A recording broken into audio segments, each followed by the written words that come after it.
I think that's time to return to our second session, which is look at empirical experiences. I'm Gabriela de Giulio from University of São Paulo, and I'll be chairing this session. We are really lucky to be joined by our panel.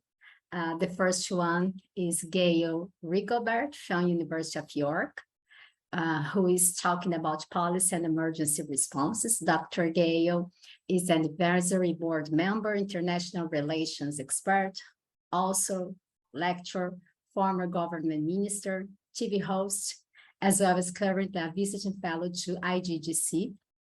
And as a climate change champion, she is intrinsically motivated, energetic, passionate and innovative thinker who has combined over 12 years of experience in academia, specialized in international relations, and 10 years in political leadership and representation to bring tangible solutions to complex socioeconomic challenges. The second panelist is Deisy Ventura, professor at University of São Paulo, who is talking about human rights in emergency response. Deisy is my colleague, professor in global health ethics and director of the PhD program in global health and sustainability at Public Health School, University of São Paulo. She has a PhD in international law from University of Paris, Panthéon-Sorbonne. Currently, her main research topics are the human rights situation during international health emergencies, including the protection of migrants and the refugees, the role played by World Health Organization during international health crises, and other critical studies on global health. The third panelist is my colleague, Renzo Taddei, professor at Federal University of São Paulo, who is talking about communicating risk and response.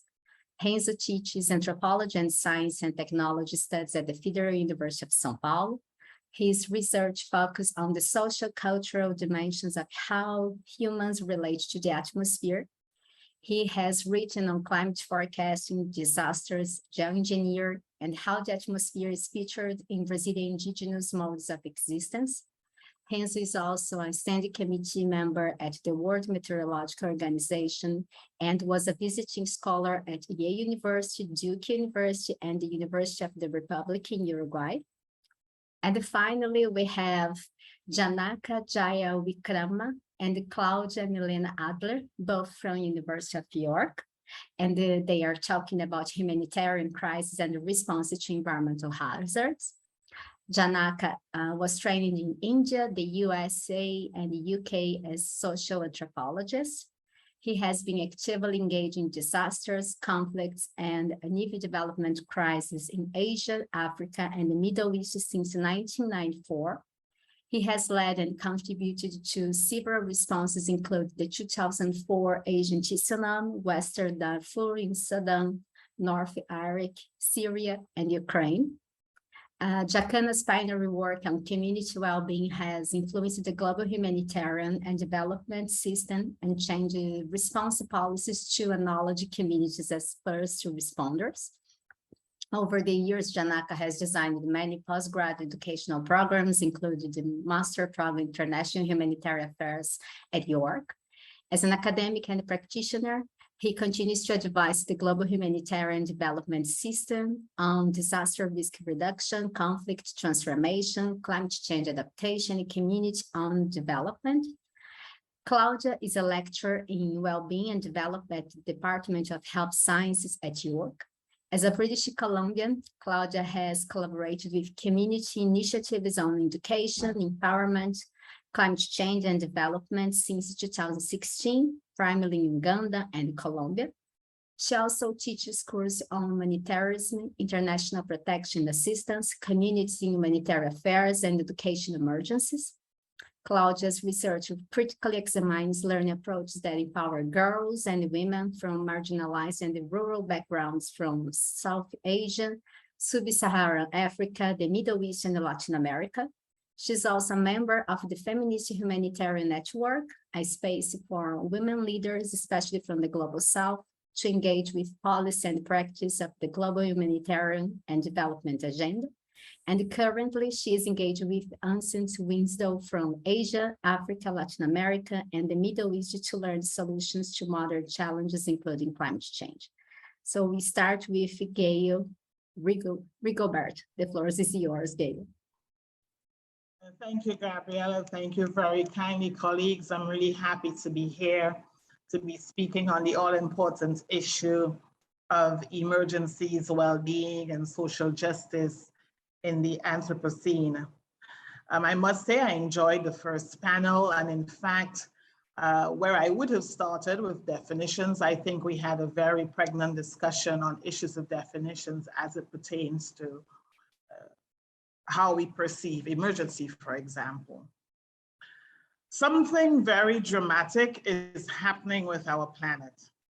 The scientific evidence is compelling, and we have recent reports from the IPCC that document the very frightening trends as it pertains to issues of climate change, for example. That even against the backdrop of the most vociferous claims to the contrary from climate change skeptics, we can now appreciate, as per the last IPCC report, that something very dramatic is happening with our planet. Whatever the arguments attributing blame or competing perspectives on climate change, denying or projecting agency, something very dramatic is happening with our planet. And I wish to posit, therefore, that this is what warrants our attention in part. And to say that curiously, wherever you reside, whatever continent, regardless of race, the size of population, or landmass, there are enough adverse weather systems, bushfires, droughts, floods, diminishing species, disappearing glaciers to suggest that something very dramatic is happening with our planet. This forms the basis of my starting premise that climate change and all that it connotes is real. This is not to suggest that there is a homogeneity of thought on what constitutes climate change per se, or that there is consensus on the root causes, or that any of the many proposed measures for mitigation or adaptation translate to a panacea in the least. Notwithstanding, something very dramatic is happening with our planet, to our planet, on our planet. What constitutes an emergency? Perhaps we should begin by embracing the notion, especially having heard our colleagues in the previous panel, that there is no universally accepted definition or classification of an emergency. And herein lies the very complexity of treating with a subject such as the one we are deliberating on. There are many intervening and cross-cutting variables that inform the extent to which any event or set of events can be dubbed an emergency. The ontological character of an event in and of itself does not warrant its classification as an emergency. So what then is an emergency?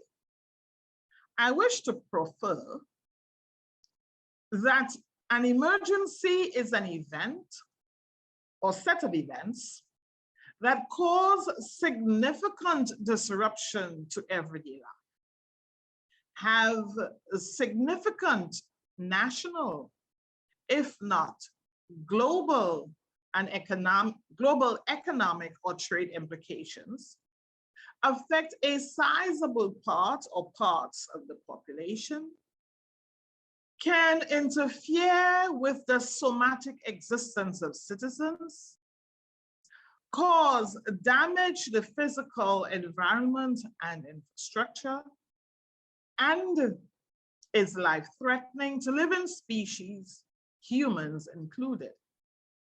In many respects, an emergency occurs when one or more of these hold true. Moreover, the intersectionality of additional variables such as race, economic class, gender, nationality, and religion play a particularly significant role in determining whether an event or series of events constitutes an emergency. I now focus on what I dub challenges, considerations, and opportunities within the context of framing emergencies and the policy responses. And to say that the aforementioned have significant bearing as well on the framing of the response, governance, and concomitant policy interventions and actions or inaction. Much of our understanding of an emergency undoubtedly is also determined by the media, and in particular in today's context, social media. And therein lies an inherent fallacy that an issue, event, or series of events can be dubbed an emergency depending on the amount of media coverage and the sensationalism that arises therefrom. So believe it or not, reliable communications networks or infrastructure also lend themselves as telling determinants. To further complicate how we treat with an already seemingly nebulous concept, of significant note as well, which can prove to be challenging, is how do we deal with cross-cutting issues that are not necessarily part and parcel of the main event or events that triggered the emergency in the first place. Hence, we will now turn our attention to challenges, considerations, and opportunities as they pertain to the framing of emergencies and issues of social justice, for example. Perhaps among the main challenges in deconstructing what constitutes an emergency and the framing of responses are the lingering structures and vestiges of colonialism.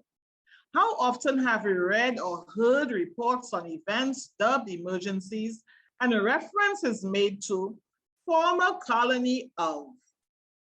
This is not simply recalling a historical fact, but is laced with expectations of where the response should come from, who should respond, and within particular time frames, immediately versus eventually, for example. It also subliminally hints at who should carry the burden of relief efforts. But there are latent messages as well, infused with ethnocentric connotations or interpretations of the ontological nature of the event or set of events and who the perceived victims are. While we struggle to not be consumed with the binaries and dualisms that artificially demarcate us and them, Black or white, Western, Northern or Southern, developed countries or emerging societies, male or female, rich or poor, there is no denying that these are the very dichotomies that have significant bearing on emergencies and the response thereto. It is against that backdrop, therefore, that we need to advocate for a decolonization of emergency response frameworks. Can emergencies ever be free of the shackles of Eurocentrism or ethnocentrism? Is there some of the framing that is available to us outside of the capitalist liberal framework? Is there a way in which we can reimagine emergency response frameworks that require first a decolonization of emergency responses, understanding the nitty-gritty of the political economy of responses, and that We appreciate that in so doing, only then can we begin to infuse notions of social justice.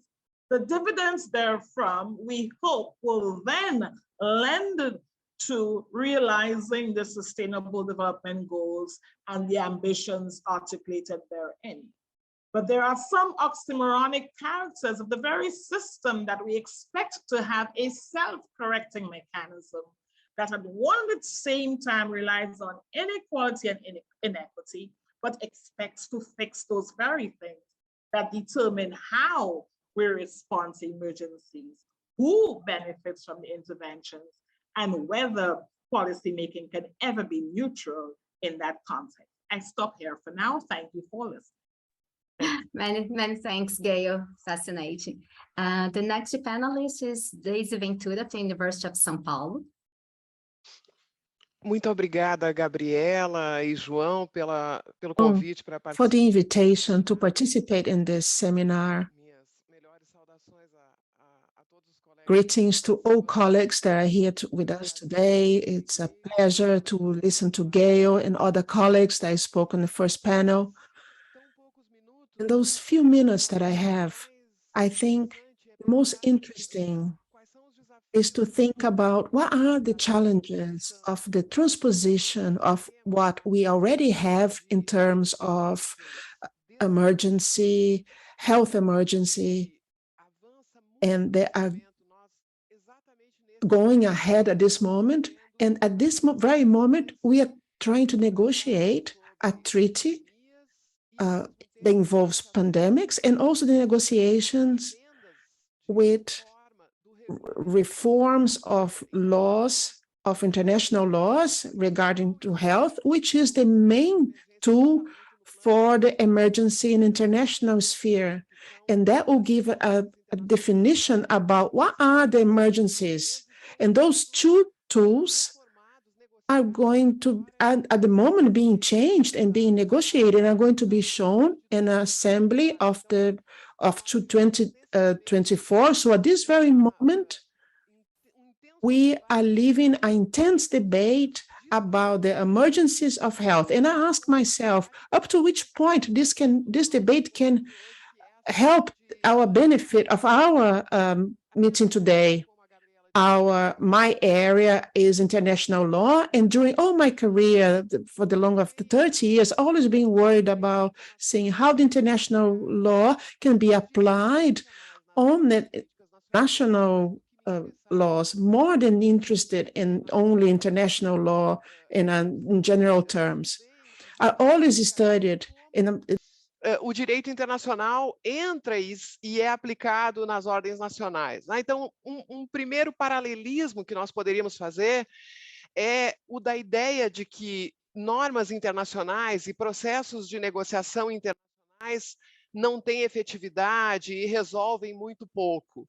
Essa, pelo menos no campo da saúde, essa é uma ideia falsa. This is an idea, it's a fake idea in health. And in 2019, with the pandemic, this was very clear.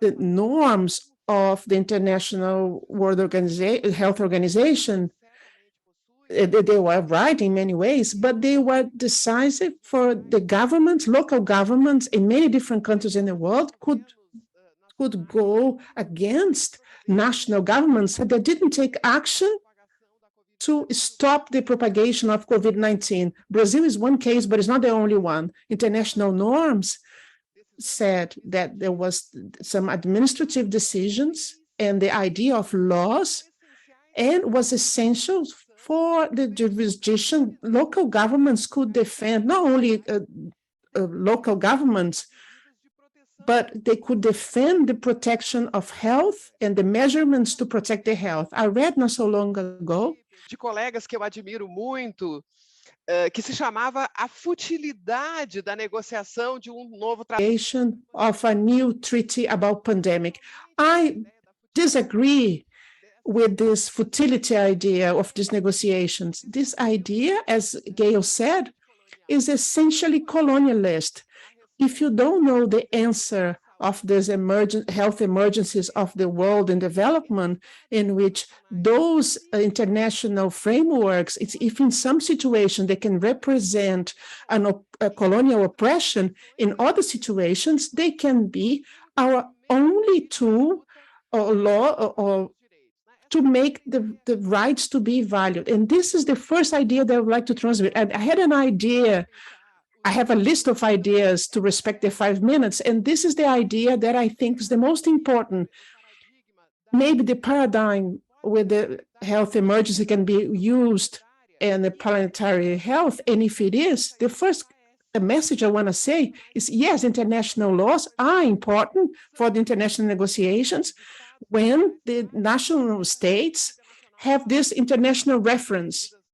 And this has saved many lives. Unfortunately, in Brazil, not as many lives as we wish for. The second idea that I want to pass, especially with the human rights, if there's an important difference between to protect the human rights during an emergency and to focus the emergencies from the human rights. They're two different things. Of course, it's very important to respect human rights during a pandemic, but you have to do much more than that. You have to look at the emergencies and to have the answers from the human rights are during the emergencies or before the emergencies, and the causes and the conditions that are determining the way that people are going to live those emergencies. And so there is the before, the during, the ones that I'm talking now, the human rights has been respected. And afterwards, the brutal impact of the emergency upon the human rights, and not only in developing countries, but also in developed countries.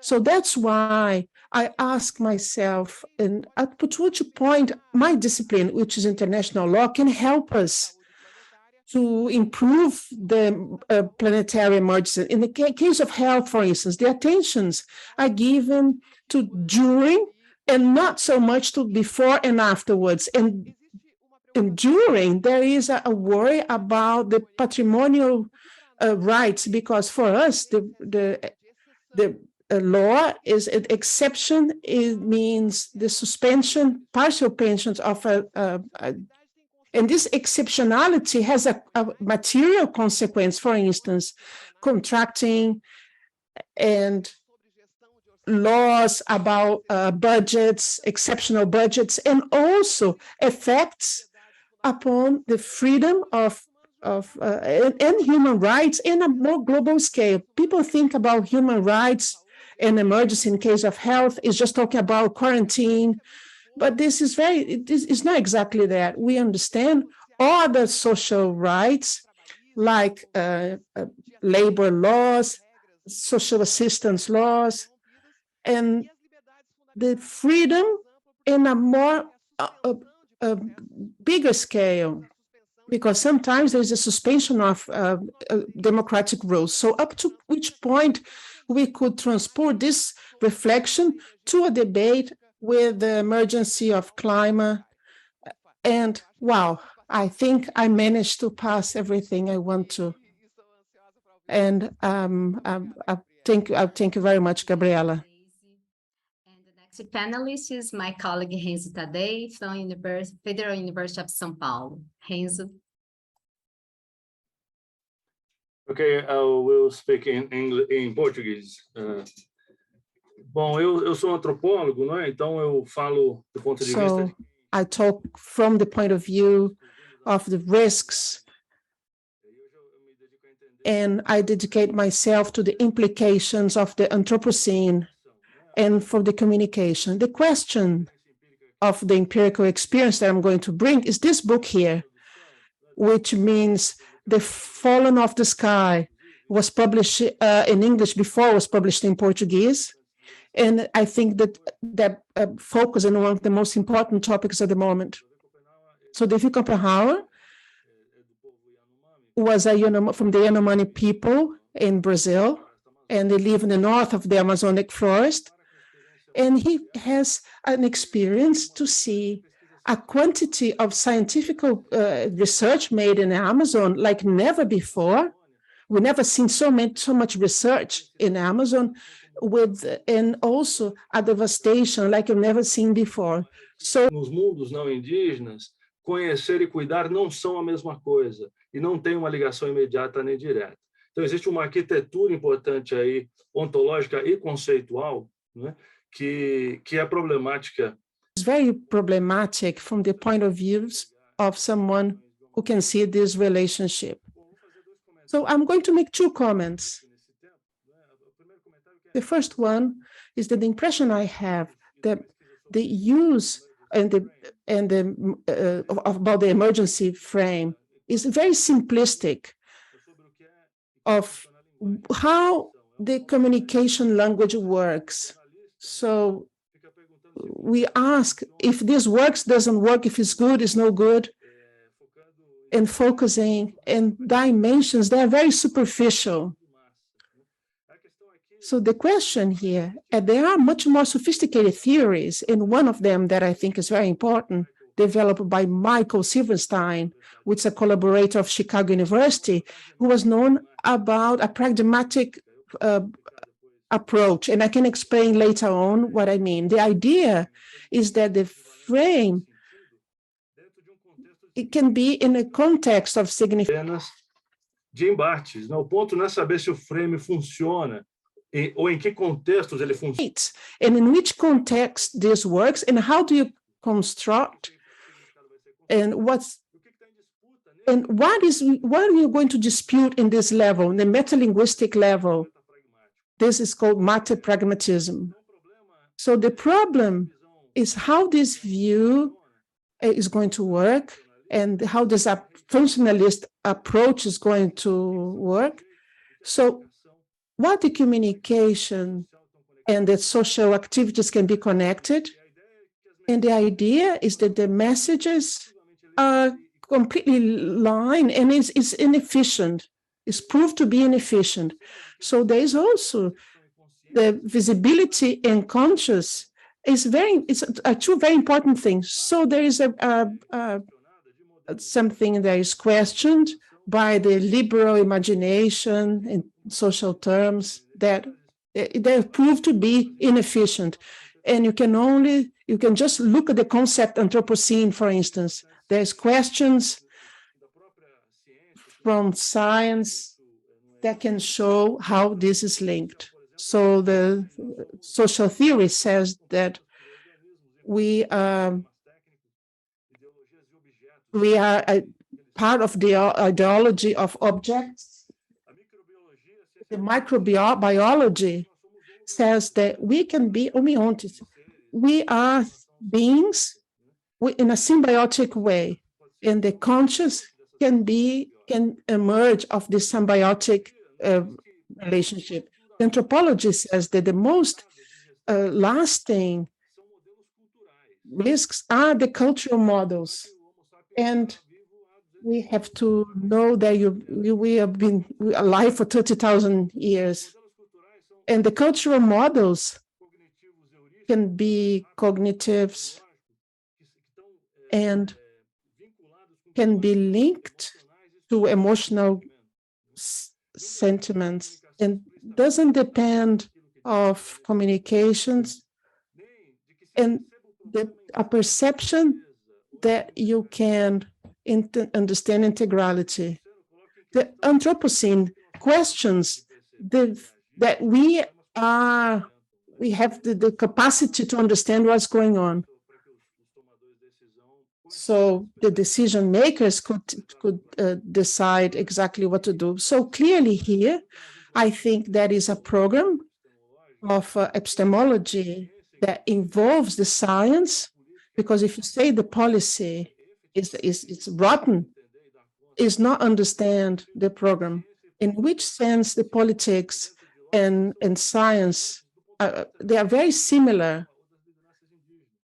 You can talk about this with Davi Copenhagen and the indigenous leaders. Ayrton Karnak, which is an indigenous man in Brazil, said that one of the most important curiosities of the non-indigenous world is that care is an exception. The institutions of care are institutions very specific. They are separated from everywhere. For instance, the hospitals, nobody wants to go to hospitals. So there is a problem. Krenak says that each social relationship and all the beings, not only an exception situation, like you see. So these are variables that I think they have to put on the table. And Bruno Latour, who is a philosopher and important sociologist, talks about this. And he has a book, say, Where I Am. And obviously the indigenous leadership in Americas. Thank you very much. Obrigada, Renzo. The next panelists are Claudia Milena Adler and Janaka Jaya Wikrama. Thank you so much for the introduction. Can you hear me? Perfect. Yes. So this is a two-part discussion, and I wanted to start off by talking about our collaborations, which are directly relevant to our topic with regards to responding to environmental hazards. So Dr. Janaka and I, we are representing the wellbeing, humanitarian and development activities within the Department of Health Sciences at York. And this is a much sort of larger part of a global movement. And in this, we collaborate with individuals and also communities. And just to name a few, those are places in Sri Lanka, India, Bangladesh, Lebanon, Sudan, Uganda, Brazil, Colombia, and many other countries. And so many of the ideas and points that we're presenting in this session today are based on these collaborations. Also, apart from modern theories of sociology, anthropology, ecology, public health, and human geography, we draw our inspiration from ancient wisdoms from Asia, Africa, Latin America, and the Middle East. And this is reflected in our research projects, which are examining the concepts of empowerment, well-being, and sustainability within the practical realities of disasters, conflicts, and crises created by uneven development. And really sort of linking up to a lot of the discussions of today, it's through sort of this modern science that human beings see themselves as separated from the environment. And this is really sort of looking at sort of entering into an extractive relationship with nature, which positions nature as a resource only. And this has been echoed by some of the panelists today. So it's precisely this separatist worldview that creates humanitarian crises. So what we're arguing is that human beings have contributed to more destruction of nature than any other animal. Increasing conflicts, disasters, and uneven development activities, as well as individual human greed, have separated us from the rest of the animal kingdom. And it's this precise separatist worldview which we're arguing that it's colonial thinking, and it's sort of this mentality.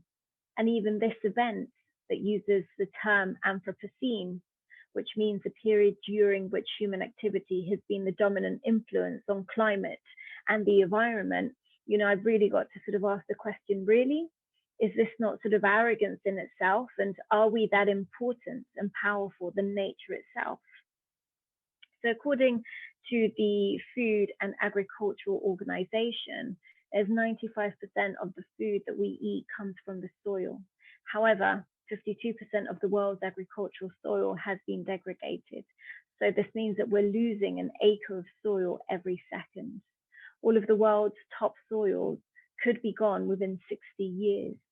So if we don't take action to take care of our activities and take conscious action to improve soil and soil quality, we are in grave danger, which is something that's been echoed in today.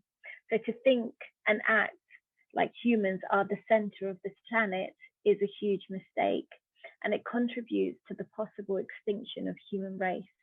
This is the real humanitarian crisis that we are facing today. And there are sort of many people's movements, such as a Save the Soil campaign and a Plan to Save the Planet campaign, that are also attempting to bring real change into saving humans from themselves. And this leads me on to sort of inviting Janaka for the second part. Thank you. Thank you, Claudia, and thank you very much for inviting us for this event. Let me start. Suppose insects, earthworms, or birds on Earth suddenly vanished. In that case, it is highly possible that ecosystems and human civilization would seriously struggle to exist. We would have less food, less resources, and more pollution to deal with. In return, however, if the humans on Earth suddenly vanished, we can easily imagine that the rest of the nature would flourish. The reality is that human beings are becoming less and less important on this planet.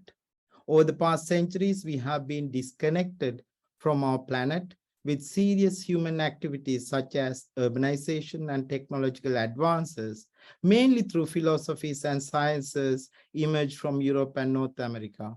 These are the same philosophical approaches and sciences that has been employed to colonize, loot, and destroy societies in Asia, Africa, Americas, Australia, and the Middle East. Contemporary science and technology, which is essentially part of mainstream development, is expected to solve the problems such as flooding, drought, earthquakes, and even the risks of climate change. Instead, science and technology contribute to increased risks. For example, land use expansion increases flooding. Earthquake risks are increased by fracking and oil explorations. We cannot address these challenges and issues alone through physical agreements or material development. We have seen enough evidence that Euro-American philosophies and sciences are insufficient to create a human community that can live in awareness and harmony with the environment. To deal with humanitarian crises to environmental hazards, we are taking 2 levels of action as we speak. In short term, we are trying to protect and improve the topsoil by organizing masses across the globe. In long term, we are pushing for decolonization of the mind through innovative, creative, and critical education, system development, and establishing equal global agendas. In 1974, 48 years ago, the UN General Assembly adopted a resolution that was developed by the non-aligned movement, the G77, and the UN Conference on Trade and Development. That resolution was based on equity, sovereign equality, interdependence, common interest, and cooperation among all states, irrespective of their economic and social systems, which shall correct inequalities and redress existing injustices, make it possible to eliminate the widening gap between developed and developing countries, and ensure steadily accelerating economic and social development and peace and justice for present and future generations. There is nothing to be updated in these sentiments. Thank you very much. And thanks, Claudia and Janaka. Thanks all the panelists for the brilliant talks. And João, do we have some questions from Q&A? Yes, we do. They're starting to show up. So the first question to all speakers, I'm going to translate it from Taina Patriani. Hello, Taina. Taina would like to know from the speakers how they see the role of environmental journalism in their countries. Has environmental journalism been an ally or an obstacle in facing the climate crisis? She asks this question thinking about the role, the importance of providing contextualized information to the population in order to support climate policy, and climate policy that does not simply promote non-transformative and technocratic discourses. So would any of our speakers would like to comment on Taina's question? Thank you very kindly. I did hint at the role of the media, traditional and social media or digital media, so to speak. And one of the advantages is that many more global citizens are aware of what is happening in other quarters or parts of the world. The disadvantage is you may very well have very severe adverse weather systems, for example, in the context of climate change, that never get reported on, because where they're happening or occurring do not necessarily have the requisite communications network or infrastructure to support that kind of engagement with the outside world. And so it is little known to the rest of the world. And if it's little known, then it means that nobody knows, nobody cares, nobody's responding, nobody is afforded the opportunity to respond. And so I think there's an increased and heightened role for environmental journalists, so to speak, but that reporting also needs to, as rightly indicated, contextualize. And we've done it with a great deal of responsibility as well, to not only showcase what can be easily dubbed as the sensational aspects of it, but to drill deeper into the socioeconomic, ecological, fiscal implications of events as well. Thank you. Renzo, would you like to answer this question? Yes. So I agree with Gale, and journalism is an ecology, so there's a lot of diversity inside of journalism. There's also another issue that it has to be funded. So journalism that really reaches a large part of the population needs funding. So at the same time that in countries like Brazil and most of Latin America, you have environmental journalism doing literally environmental activism at work all the time. At the same time, they have to deal with common sense. So the scope and openness to really revolutionary ideas is pretty limited. So I see this dichotomy. I mean, most of the journalists in Latin America are those who identify themselves as environmental journalists, of course, right? So because it is a diverse ecology, but there's always disconnection to corporations, and it tends to complicate a lot the matter. Thank you, Renzo. Piran, do you have another questions to our panelists?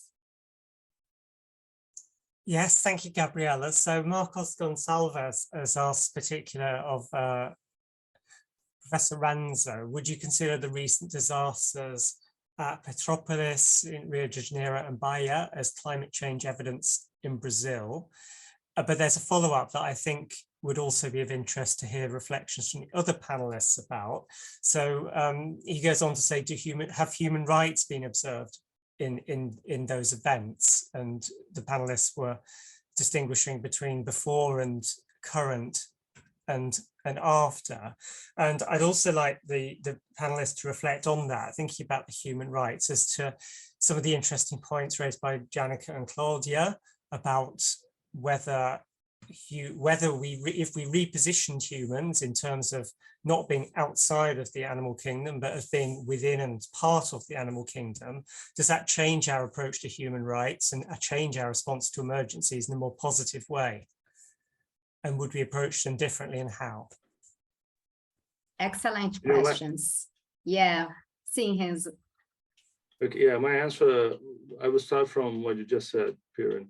It's not simply our connection to the animal kingdom. It is the fact that we have, colonialism exported globally a certain form of understanding and creating relations to water and rivers. So now we understand that we really don't have a sustainable relation to waters in most of the cities around the planet. So what we see in Petrópolis is not only this last event, but it is recurrent. It happens again and again. 10 years ago, there was a big one just like that in Petrópolis. So the point here is not simply whether it is climate change or not. Clearly, the frequency is increasing, but it's the fact that it's not simply what we need to do in order to address climate change. It's also what we need to undo in order to fix our relationships, like with things like rivers. Rivers need to be citizens of cities. And a river is not simply, the flow. The river is all the watershed in which water, runs to reach the main flow. So we have to redesign our relationship with other forms of life, but also with water and rivers.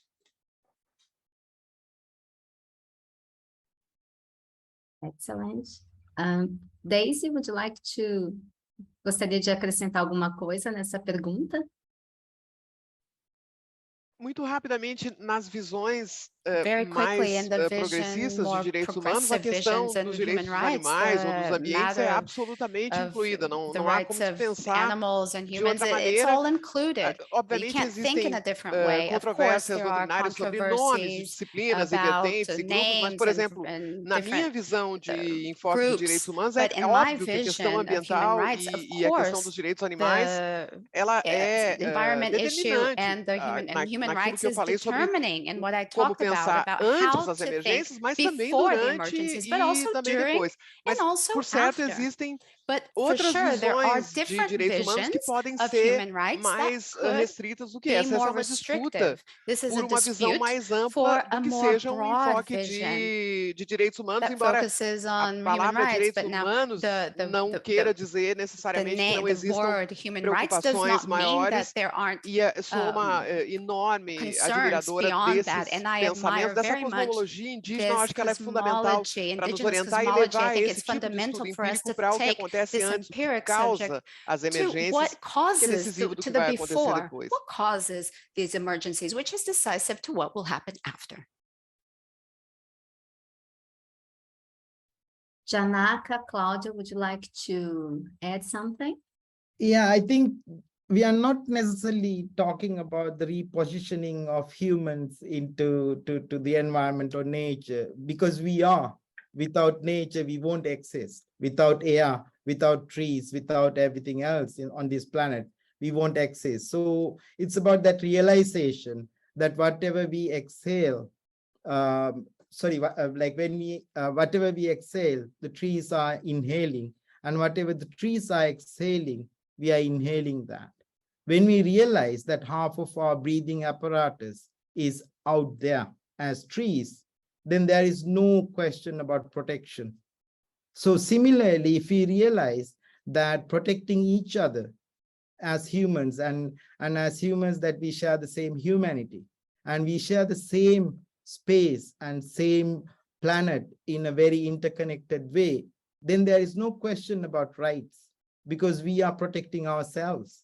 So that's what we are talking about, because this is what most ancient communities in various parts of the world, that's what they've been practicing. And this is where the problem with the Euro-American philosophical idea that we have to divide. It's between, not just between humans versus nature, but also between humans. We are divided between our skin color, between our religions, with our geographies and everything. The moment we keep dividing, where would we end? And that's the question. And as long as we do that, we are going to face that challenge of being extinct as a species, because we are not needed on this planet. For this nature to flourish, we are not needed. So the moment we realize it's about, from a very selfish point of view, that protecting ourselves. So I just wanted to add a little bit to that, and our sort of international legal frameworks and our human rights is what we have at the moment. But I want to sort of, address the fact that sort of our systems are based on sort of this extraction model.